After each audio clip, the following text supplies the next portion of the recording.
ಹಿಂದಿನ ಭಾಗದಲ್ಲಿ ಸುಶೀಲಾ ತನಗಿಷ್ಟ ಬಂದ ಹುಡುಗಿ ಜೊತೆಗೆ ಅವಿನಾಶ್ ಮದುವೆ ಮಾಡ್ತಾಳೆ. ಆದರೆ ತಾನು ಇಷ್ಟಪಟ್ಟ ಹಾಗೆ ಆ ಮನೇಲಿ ತಂದೆ ಆಳ್ವಿಕೆ ನಡಿಬೇಕು, ಬಂದಿರೋ ಸೊಸೆ ನಾನು ಹೇಳ್ದಾಗ ಕೇಳ್ಕೊಂಡು ಬಿದ್ದಿರಬೇಕು ಅಂತ ಅವಳು ಅಂದ್ಕೊಂಡಿರ್ತಾಳೆ. ಮದುವೆ ಆಗಿ ದಿನ ಕಳೆದಾಗೂ ಗಂಡ ಹೆಂಡತಿ ಇಬ್ರು ಒಂದಾಗ್ತಾ ಇರ್ತಾರೆ. ತುಂಬಾನೇ ಹತ್ರ ಆಗಿರೋದು ನೋಡಿ ಸುಶೀಲನಿಗೆ ತಡ್ಕೊಳ್ಳೋದಕ್ಕಾಗಲ್ಲ. ಮೊದಲಿಂದನೂ ಸುಶೀಲಾ ಮಗ ಸೊಸೆನ ದೂರ ದೂರ ಇಡಬೇಕು ಅಂತಾನೆ ಅನ್ಕೊಂಡವಳು. ಆದರೆ ದಿಢೀರಂತ ಅವರಿಬ್ರು ಹತ್ರ ಆಗೋದು ನೋಡಿ ಇವಳಿಗೆ ಸ್ವಲ್ಪ ಟೆನ್ಷನ್ ಆಗುತ್ತೆ. ಯಾಕೆ ಅಂದರೆ ತನ್ನ ಮನೇಲಿ ತನ್ನ ಆಳ್ವಿಕೆ ಏನೂ ನಡೆಯಲ್ಲ, ಮುಂದೆ ಮಗ ಸೊಸೆ ಕೊಂಗಿಡ್ಕೊಂಡೇ ತಿರುಗಾಡ್ತಾನೆ ಅಂತ ಅವಳಿಗೆ ಭಯ ಆಗುತ್ತೆ. ಇಷ್ಟೆಲ್ಲದ್ರ ಮಧ್ಯೆ ಅವಿನಾಶ್ ಕೂಡ ತನ್ನ ಹೆಂಡತಿ ಮನೆಗೆ ಹೋಗಬೇಕು ಅಂತ ಆಫೀಸಲ್ಲಿ 1 ವಾರ ಲೀವ್ ತಗೊಂಡಿದ್ದಾನೆ. ಇದು ಸುಶೀಲನಿಗೆ ಬೇರೆ ಗೊತ್ತಾಗಿದೆ. ಮುಂದೆ ಸುಶೀಲಾ ಏನು ಮಾಡ್ತಾಳೆ, ಸ್ಟೋರಿ ಮುಂದೆ ಏನಾಗುತ್ತೆ ಅನ್ನೋದನ್ನ ಇವತ್ತಿನ ಎಪಿಸೋಡ್ನಲ್ಲಿ ನೋಡೋಣ. ಈ ಸ್ಟೋರಿ ಮುಂದೆ ಏನಾಗುತ್ತೆ ಅಂತ ನೋಡೋದಕ್ಕಿಂತ ಮೊದಲು ಯಾರ್ಯಾರು ನಮ್ಮ ಯೂಟ್ಯೂಬ್ ಚಾನಲ್ನ ಸಬ್ಸ್ಕ್ರೈಬ್ ಮಾಡ್ಕೊಂಡಿಲ್ವೋ ದಯವಿಟ್ಟು ಸಬ್ಸ್ಕ್ರೈಬ್ ಮಾಡ್ಕೊಳ್ಳಿ. ಹಾಗೆ ಈ ವಿಡಿಯೋಗೊಂದು ಲೈಕ್ ಮಾಡಿ. ಅಯ್ಯೋಯ್ಯೋ, ಇನ್ನೊಂದು ಸ್ವಲ್ಪ ಹೊತ್ತಿಗೆ ಹೊರಟೇ ಬಿಡ್ತಾರೆ. ಈ ಮನೇಲಿ ನಾನು ಇದ್ದು ಕೂಡ ಅವರಿಬ್ರು ಬೇಗ ಒಂದಾಗಿದ್ದಾರೆ. ಇನ್ನು ಆ ಮನೆಗೆ ಹೋದ್ರು ಅಯ್ಯೋ ರಾಧಿಕನ್ ತಾಯಿ ಅಂತೂ ಎಷ್ಟೊತ್ತಿಗೂ ಅಳಿಯಂದ್ರು ಹಾಗಿರ್ಬೇಕು, ಅಳಿಯಂದ್ರೆ ಹೀಗಿರ್ಬೇಕು, ಗಂಡ ಹೆಂಡತಿ ಚೆನ್ನಾಗಿರ್ಬೇಕು ಅಂತ ಭಾಷಣ ಮಾಡ್ತಾನೆ ಇರ್ತಾರೆ. ಇನ್ನಲ್ಲಿಗೆ ಇವನೊಬ್ನೇ ಹೋದ್ರೆ ಅಂತೂ ಮುಗೀತು. ಅವ್ರ ಭಾಷಣ ಕೇಳಿ ಕೇಳಿ ಆಮೇಲೆ ಈಗ ಸ್ವಲ್ಪ ದೂರದಲ್ಲಿರೋರು ಇನ್ನೂ ಹತ್ರ ಆಗ್ಬಿಡ್ತಾರೆ ಅಷ್ಟೇ. ಇನ್ಮೇಲಂತೂ ನಾನು ಲೆಕ್ಕಕ್ಕೆ ಇಲ್ದಿದ್ದಂಗೆ ಆಗ್ಬಿಡ್ತೀನಿ. ಹೇಗಾದ್ರೂ ಮಾಡಿ ಹೋಗದೆ ಇರೋ ಹಾಗೆ ತಡಿಬೇಕು. ಅವಳನ್ನ 1 ವಾರ ತವ್ರ ಮನೆಗೆ ಕಳಿಸಿ ಇವನ್ ತಲೆಯಲ್ಲಿ ನಾನು ಸ್ವಲ್ಪ ಬುದ್ಧಿ ಹೇಳಿ ಏನ್ಯಾರು ಮಾಡಿ ಚೇಂಜ್ ಮಾಡ್ಕೋಬೇಕು. ಇಲ್ಲ ಅಂದ್ರೆ ಮುಂದೆ ನನ್ನ ಜೀವನ ತುಂಬಾನೇ ಕಷ್ಟ ಇದೆ. ಅಯ್ಯಯ್ಯೋ ಅಯ್ಯಯ್ಯೋ ಮಗ್ನೇ, ಅಯ್ಯೋ ನನ್ನ ಸೊಂಟ ಹೋಯ್ತು ಹೋಯ್ತು ಹೋಯ್ತು. ಅಮ್ಮ ರಾಧಿಕಾ ಎಲ್ಲಿದ್ಯಮ್ಮ, ಒಂದ್ ಸ್ವಲ್ಪ ಬರ್ರೋ ಇಲ್ಲಿ. ಅಯ್ಯೋಯ್ಯೋ ಅಮ್ಮ, ಇದೇನ್ ಮಾಡ್ಕೊಂಡೆ ನೀನು? ಅಯ್ಯೋ ಏನಂತ ಹೇಳು, ನೀರೆಲ್ಲೋ ಚೆಲ್ಲಿತ್ತು ಅನ್ಸುತ್ತೆ ಕಣೋ, ಕಾಲಿಟ್ಟು ಬಿದ್ದೆ, ನನ್ನ ಸೊಂಟ ಎಲ್ಲ ಹೋಯ್ತು ಕಣೋ. ಅಯ್ಯೋ ಸೊಂಟ ನೋಯ್ತಿದೆ, ಹಂಗಿಂಗಲ್ಲ ಆಗ್ತಾನೆ ಇಲ್ಲ ಕಣೋ ನಂಗೆ. ಅಯ್ಯೋ ನನ್ನ ಒಂಚು ಎತ್ತಿ ಕೂರ್ಸೋ ಅದ್ರ ಮೇಲೆ. ಅಯ್ಯೋ ಅತ್ತೆ, ಒಂದ್ ಸ್ವಲ್ಪ ನೋಡ್ಕೊಂತಾನೆ ಓಡಾಡ್ಬೇಕು. ನೋಡಿ ಈಗ ಎಂತ ಪರಿಸ್ಥಿತಿಗೆ ಬಂದಿದ್ದೀರಾ. ಅಯ್ಯೋ ಏನ್ ಮಾಡ್ಲಮ್ಮ, ನಾನು ನಿಧಾನವಾಗಿ ಓಡಾಡ್ತಿದ್ದೆ, ಆದ್ರೂ ನನ್ನ ಗ್ರಹಚಾರ ನೋಡು ಚಾರ್ ಬಿದ್ಬಿಟ್ಟೆ. ಸೊಂಟ ಬಹಳ ನೋಯ್ತಿದೆ ಕಣೋ ಮಗನೆ, ಏನು ಮಾಡಕ್ ಕೂಡ ನನಗೆ. ಅಯ್ಯೋ ಅಮ್ಮ, ನೀನೇನು ಕೆಲಸ ಮಾಡೋದು ಬೇಡ, ನೀನ್ ರೆಸ್ಟ್ ಮಾಡು. ಹೇಗೂ ರಾಧಿಕಾ ಇದ್ದಾಳೆ ಅಲ್ವಾ? ಅಯ್ಯೋ ಇದೇನೋ ಮಗನೆ ಹೀಗೆ ಹೇಳ್ತಿದ್ಯಾ, ಅವಳು ಇವತ್ತು ಅವ್ರ ಮನೆಗೆ ಹೋಗ್ಬೇಕಲ್ವೇನೋ. ನೀವಿಬ್ರು ಅಲ್ಲಿಗೆ ಹೋಗಿ 1 ವಾರ ಇದ್ ಬರ್ತೀವಿ ಅಂತ ಹೇಳ್ತಿದ್ರಿ. ಅಮ್ಮ, ನೀನ್ ಇಂಥ ಪರಿಸ್ಥಿತಿಲಿರುವಾಗ ನಾನು ಹೇಗ್ ಬಿಟ್ಟು ಹೋಗ್ಲಿ? ಎಲ್ಲಿಗೂ ಹೋಗಲ್ಲ ನಾವು, ನೀನ್ ಹುಷಾರಾದ್ಮೇಲೆ ಹೋಗ್ತೀವಿ ಬಿಡು. ಅಯ್ಯೋ ಬೇಡ ಮಗನೆ, ಪಾಪ ಮದುವೆ ಆಗಿ ಇಷ್ಟು ದಿನ ಆದ್ರೂ ಅವಳು ತವ್ರ ಮನೆಗೆ ಹೋಗೇ ಇಲ್ಲ. ಅವಳಿಗೆ ಎಷ್ಟು ಆಸೆ ಇಟ್ಕೊಂಡಿದ್ಲೋ ಏನೋ. ನೀನು ಅವಳನ್ನ ಕಳಿಸ್ಕೊಡು, ನೀನ್ ಬೇಕಾದ್ರೆ ಇಲ್ಲೇ ಇರು, ನನ್ಗೇನಾದ್ರೂ ಸಹಾಯಕ್ಕೆ ಬೇಕಾದ್ರಾಗತ್ತೆ. ಆದ್ರೆ ಪಾಪ ಅವಳು 1 ವಾರ ಹೋಗಿ ಬರ್ಲಿ ಬಿಡು.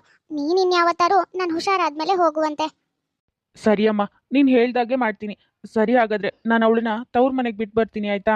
ನೀನ್ ಹುಷಾರಾಗಿರು, ನಾನು ಇನ್ನೊಂದು ಸ್ವಲ್ಪ ಹೊತ್ತಿಗೆ ವಾಪಸ್ ಬಂದ್ಬಿಡ್ತೀನಿ.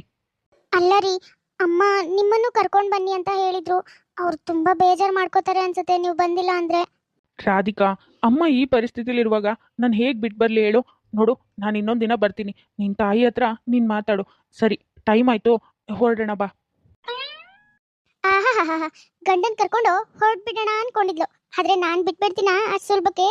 ನೋಡು, ಒಂದೇ ಒಂದ್ ನಾಟಕ, ಕಾಲ್ ಜಾರ್ ಬಿದ್ದೆ ಅಂದಿದ್ದಕ್ಕೇನೆ ಅವನು ನಿನ್ನನ್ನು ಲೆಕ್ಕಕ್ಕೆ ಇಟ್ಕೊಳ್ದೇನೆ ಇಲ್ಲೇ ಉಳ್ಕೋತಿದ್ದಾನೆ. ಹೀಗೆ ಕಣೆ ನನ್ನ ವರ್ಷನ ನೀನ್ ನೋಡಿಲ್ಲ ಇನ್ನು, ತೋರಿಸ್ತೀನಿ. ಸುಶೀಲಾ ಕೊನೆಗೂ ಏನೇನೋ ನಾಟಕ ಮಾಡಿ ಮಗನ್ನ ಮರಳು ಮಾಡಿ ಹೆಂಡತಿನೊಬ್ಳನ್ನೇ ತವ್ರ ಮನೆ ಕಳ್ಸೋ ಹಾಗೆ ಮಾಡ್ತಾಳೆ. ಅಯ್ಯೋ, ಇದೇನಮ್ಮ ಇದು? ನೀನು ಕೆಲಸ ಮಾಡ್ತಿದ್ಯಾ? ಅಲ್ಲಮ್ಮ, ಮೊದಲೇ ಸೊಂಟ ನೋವು ಅಂತ ಹೇಳ್ತಿದ್ದೆ, ನಿನ್ನೆ ಮೊನ್ನೆ ಬೇರೆ ಜಾರ್ ಬಿದ್ದಿದ್ಯಾ, ಇವಾಗ ಅಡುಗೆ ಮನೆಗೆ ಬಂದಿದ್ಯಲ್ಲ, ಹೋಗಿ ರೆಸ್ಟ್ ಮಾಡುತ್ತಾನೆ. ಅಯ್ಯೋ ಇದೇನೋ ಮಗ್ನೆ ಹೀಗೆ ಹೇಳ್ತಿದ್ಯಾ? ಅಲ್ವೋ, ಇಷ್ಟು ದಿನ ನಾನೇ ತಾನೇ ಮಾಡ್ತಾ ಇದ್ದಿದ್ದು. ಇವಾಗೇನೋ ಒಂಚೂರು ಸೊಂಟ ನೋವಾಗಿದೆ, ಅದಕ್ಕೆ ಮಾಡದೇ ಇದ್ರೆ ನಿಮ್ಗೆಲ್ಲ ಊಟ ತಿಂಡಿ ಯಾರು ಮಾಡ್ಕೊಡ್ತಾರೆ ಹೇಳು? ಅಲ್ಲಮ್ಮ, ಇವಾಗ ಹೇಗೂ ರಾಧಿಕಾ ಇದ್ಲು ತಾನೆ, ನಾನು ಅದಕ್ಕೆ ಹೇಳ್ದೆ ಮೊನ್ನೆ, ರಾಧಿಕಾನ ಇಲ್ಲೇ ಬಿಟ್ಕೊಳ್ಳೋಣ, ನೀನು ಹುಷಾರಾದ್ಮೇಲೆ ನಾವಿಬ್ರು ಹೋಗಿ ಬರ್ತೀವಿ ಅಂತ. ನೀನೇ ತಾನೇ ಹೋಗು ಅಂತ ಒತ್ತಾಯ ಮಾಡಿದೆ. ಅಯ್ಯೋ ಮಗ್ನೆ ಬಿಡೋ, ಅವಳಿದ್ರು ಇಲ್ದೇ ಇದ್ರು ಏನ್ ವ್ಯತ್ಯಾಸ ಆಗುತ್ತೋ? ಹೇಗೂ ಮೊದ್ಲಿಂದಾನು ನಾನೇ ಮಾಡ್ತಿದ್ದಿದ್ದು. ಈಗ ಮದ್ವೆ ಆಗಿ ಬಂದು 2 ತಿಂಗಳಾಗಿದೆ, 2 ತಿಂಗಳಾದ್ರೂ ನಾನೇ ಕೆಲಸ ಮಾಡೋದು. ಏನು? ನೀನ್ ಕೆಲಸ ಮಾಡೋದಾ? ಏನಮ್ಮ ಹೇಳ್ತಿದ್ಯಾ ನೀನು? ಹೌದು ಕಣೋ ಮಗ್ನೆ, ನಿನ್ಗೆ ಹೇಳಿದ್ರೆ ನೀನ್ ಎಲ್ಲಿ ಬೇಜಾರ್ ಮಾಡ್ಕೋತೀಯೋ ಅಂತ ನಾನೇ ಹೇಳಿಲ್ಲ ಅಷ್ಟೇ. ನೀನಿರುವಾಗ ಮಾತ್ರ ಅವಳು ಅದು ಇದು ಮಾಡೋ ಹಾಗೆ ನಿನ್ನ ಎದುರಿಗೆ ತೋರಿಸ್ಕೋತಾಳೆ. ನೀನ್ ಆಫೀಸಿಗೆ ಹೋದ್ಮೇಲೆ ನಾನೇ ಎಲ್ಲಾನು ಮಾಡ್ಬೇಕು ಕಣೋ. ಕಾಲ್ ಮೇಲೆ ಕಾಲ್ ಹಾಕೊಂಡು ಟಿವಿ ನೋಡ್ತಾ ಕೂತ್ ಬಿಡ್ತಾಳೆ. ಹಂದೆ ಆಡೋದಿಲ್ಲ. ನಾನಾದ್ರೂ ಏನಂತ ಹೇಳು, ನಿನ್ಗಿದೆಲ್ಲ ಹೇಳಿದ್ರೆ ಬೇಜಾರ್ ಮಾಡ್ಕೋತೀಯ ಅಂತ ನಾನೇ ಸುಮ್ನಾದೆ. ಅದಕ್ಕೆ ತವ್ರ ಮನೆಗೆ ಹೋದ್ರೆ ಹೋಗ್ಲಿ, ಅವಳಿದ್ರು ಇಲ್ದೇ ಇದ್ರು ಯಾವ ವ್ಯತ್ಯಾಸನೂ ಆಗಲ್ವಲ್ಲ, ಅದಕ್ಕೆ ನಾನು ಸುಮ್ನಾದೆ. ಏನಮ್ಮ ಹೇಳ್ತಿದ್ಯಾ?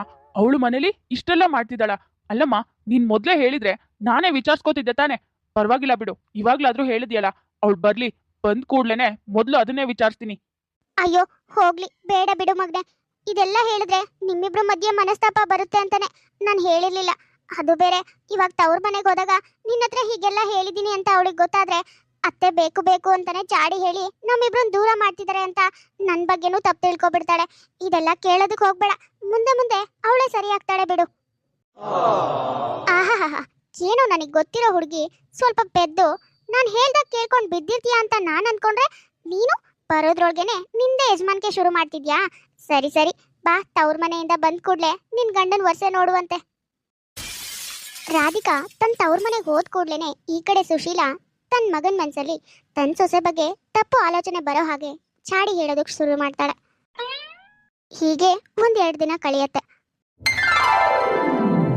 ಅರೆ, ಏನಾಯ್ತು ಅವಿ? ಏನ್ ಯೋಚನೆ ಮಾಡ್ತಾ ನಿಂತಿದ್ಯಾ? ಅವಾಗಿಂದ ಕರೀತಾನೆ ಇದೀನಿ, ನೀನೇನು ಮಾತೇ ಆಡಿಲ್ಲಲ್ಲ. ನಾನು ಅದಕ್ಕೆ ರೂಮಿಗೆ ಹುಡ್ಕೊಂಡು ಬಂದೆ. ಅದು ಅಮ್ಮ, ಅದೇನಂದ್ರೆ ನಾನು ನನ್ನ ಕಬಾರ್ಡ್ನಲ್ಲಿ ಒಂದು 10,000 ಇಟ್ಟಿದ್ದೆ. ಆದರೆ ಅದು ಎಲ್ಲೂ ಕಾಣ್ತಾನೇ ಇಲ್ಲ. ನಾನು 1-2 ದಿನದಿಂದ ಅದ್ರ ಕಡೆ ಗಮನನೂ ಕೊಟ್ಟಿಲ್ಲ. ಇವಾಗ ಬೇಕಿತ್ತು, ಆದರೆ ಇಲ್ಲೆಲ್ಲೂ ಇಲ್ವೇ ಇಲ್ಲ. ಏನೋ ಹೇಳ್ತಿದ್ಯಾ? ನಿನ್ ಕಬಾರ್ಡ್ನಲ್ಲಿ 10,000 ಇಲ್ವಾ? ಅಲ್ವೋ, ಇರೋ ದುಡ್ಡು ಈ ರೂಮು ಎಲ್ಲಾನು ನಿಂದೆ. ಹಾಗಿದ್ದಾಗ ಈ ರೂಮಿಗೆ ಬಂದು ಯಾರೋ ನಿನ್ ದುಡ್ಡು ತೆಗಿತಾರೆ? ತೆಗೆದ್ರೆ ನೀವೇ ಇಬ್ರು ಗಂಡ ಹೆಂಡತಿ ತೆಗ್ದಿರ್ಬೇಕು.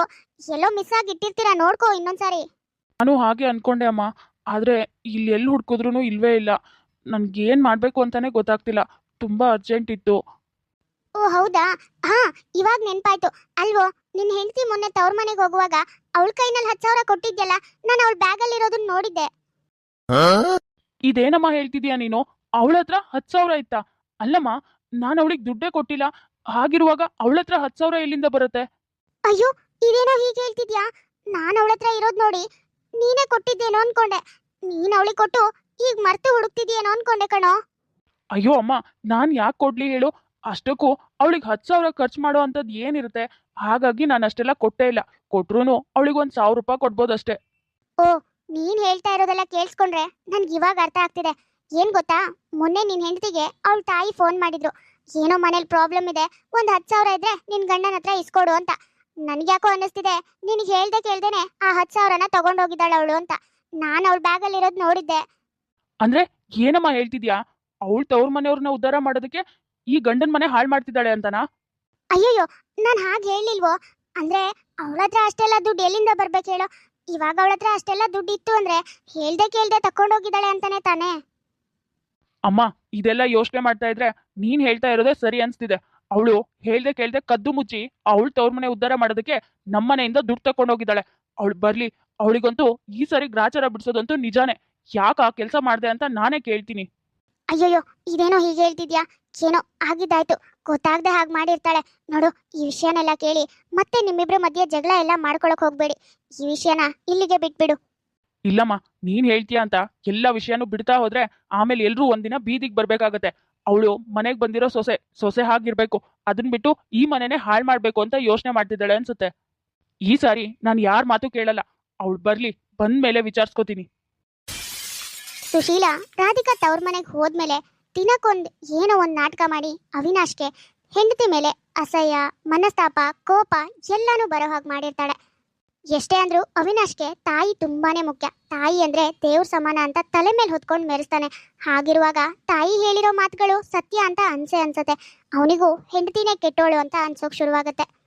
ಸುಶೀಲಾ ಹೇಳ್ದಾಗೆ ರಾಧಿಕಾ ತನ್ನ ತವ್ರ ಮನೆ ಪ್ರಾಬ್ಲಮ್ಸನ್ನ ಸಾಲ್ವ್ ಮಾಡೋದಕ್ಕೋಸ್ಕರ ತನ್ನ ಗಂಡ ಇಟ್ಟಿರೋ ದುಡ್ಡನ್ನ ಹೇಳ್ದೆ ಕೇಳ್ದೆ ಕದ್ದು ಮುಚ್ಚಿ ತಗೊಂಡು ಹೋಗಿದ್ದಾಳ. ನಿಜವಾಗ್ಲೂ ಹಾಗೆ ಮಾಡಿದ್ರೆ, ರಾಧಿಕಾ ಕದ್ದು ಮುಚ್ಚಿನೇ ಹಣ ತಗೊಂಡು ಹೋಗಿದ್ರೆ ಮುಂದೆ ಅವಿನಾಶ್ ಅವಳ ವಿಷಯದಲ್ಲಿ ಏನ್ ನಿರ್ಧಾರ ತಗೋತಾನೆ? ಒಂದ್ ವೇಳೆ ರಾಧಿಕಾ ಏನೂ ತಪ್ಪು ಮಾಡಿಲ್ಲ ಅಂದ್ರೆ ಇದೆಲ್ಲ ತಾಯಿದೇ ಕಿತಾಪತಿ ಅನ್ನೋದು ಅವನಿಗೆ ಅರ್ಥ ಆಗತ್ತ. ಇದನ್ನೆಲ್ಲ ನೆಕ್ಸ್ಟ್ ಎಪಿಸೋಡ್ನಲ್ಲಿ ನೋಡೋಣ. ವಿದ್ಯಾ ಅನ್ನೋರು ಕಮೆಂಟ್ ಮಾಡಿದ್ರು ಅವ್ರ ಹಸ್ಬೆಂಡ್ಗೆ ಹಾಯ್ ಹೇಳಿ ಅಂತ. ಹಾಯ್ ಮಂಜು, ಹೇಗಿದ್ದೀರಾ? ಪ್ರಣಮ್ಯ ಅನ್ನೋರು ಕಮೆಂಟ್ ಮಾಡಿದ್ರು ಹಾಯ್ ಹೇಳಿ ಅಂತ. ಹಾಯ್ ಪ್ರಣಮ್ಯ, ಹೇಗಿದ್ದೀರಾ? ಸುಮಿತ್ರಾ ಅನ್ನೋರು ಕಮೆಂಟ್ ಮಾಡಿದ್ರು ಹಾಯ್ ಹೇಳಿ ಅಂತ. ಹಾಯ್ ಸುಮಿತ್ರಾ, ಹೇಗಿದ್ದೀರಾ? ರಮ್ಯಾ ಅನ್ನೋರು ಕಮೆಂಟ್ ಮಾಡಿದ್ರು ಅವ್ರ ಹಸ್ಬೆಂಡ್ ಬರ್ಡೇ ನಿನ್ನೆ ವಿಶ್ ಮಾಡಿ ಅಂತ. ನಿನ್ನೆ ವಿಶ್ ಮಾಡೋಕ್ಕಾಗಿಲ್ಲ, sorry. Hi Vinod, wish you happy birthday. ನೋಡಿದ್ರಲ್ಲ ವೀಕ್ಷಕರೇ, ಇವತ್ತಿನ ನಮ್ಮ ವಿಡಿಯೋ ಸ್ವಲ್ಪನಾದರೂ ಇಷ್ಟ ಆಗಿದ್ರೆ ಪ್ಲೀಸ್ ನಮ್ಮ ಯೂಟ್ಯೂಬ್ ಚಾನಲ್ನ ಸಬ್ಸ್ಕ್ರೈಬ್ ಮಾಡ್ಕೊಳ್ಳಿ, ಲೈಕ್ ಮಾಡಿ, ಶೇರ್ ಮಾಡಿ, ಹಾಗೆ ಕಮೆಂಟ್ ಮಾಡಿ. ತುಂಬ ಜನ ಹಾಗೆ ವಿಡಿಯೋಸ್ ನೋಡ್ತಾ ಇದ್ದಾರೆ. ಯಾರ್ಯಾರು ಹಾಗೆ ವಿಡಿಯೋಸ್ ನೋಡ್ತಾ ಇದ್ರೆ ದಯವಿಟ್ಟು ಸಬ್ಸ್ಕ್ರೈಬ್ ಮಾಡ್ಕೊಳ್ಳಿ. ಹಾಗೆ ಪಕ್ಕದಲ್ಲೇ ಇರೋ ಬೆಲ್ ಐಕಾನ್ ಕ್ಲಿಕ್ ಮಾಡಿ ಆಲ್ ಅನ್ನೋದನ್ನ ಸೆಲೆಕ್ಟ್ ಮಾಡಿ. ನೆಕ್ಸ್ಟ್ ಯಾವುದೇ ವಿಡಿಯೋ ಹಾಕಿದ್ರೂ ನೋಟಿಫಿಕೇಶನ್ ಬರುತ್ತೆ. ನೋಟಿಫಿಕೇಶನ್ ಮೂಲಕ ನೀವು ವಿಡಿಯೋನ ನೋಡ್ಬೋದು. ಸರಿ ವೀಕ್ಷಕರೇ, ನಾನಿನ್ನ ಹೊಡ್ತೀನಿ. ನೆಕ್ಸ್ಟ್ ವಿಡಿಯೋದಲ್ಲಿ ಮತ್ತೆ ಸಿಗೋಣ.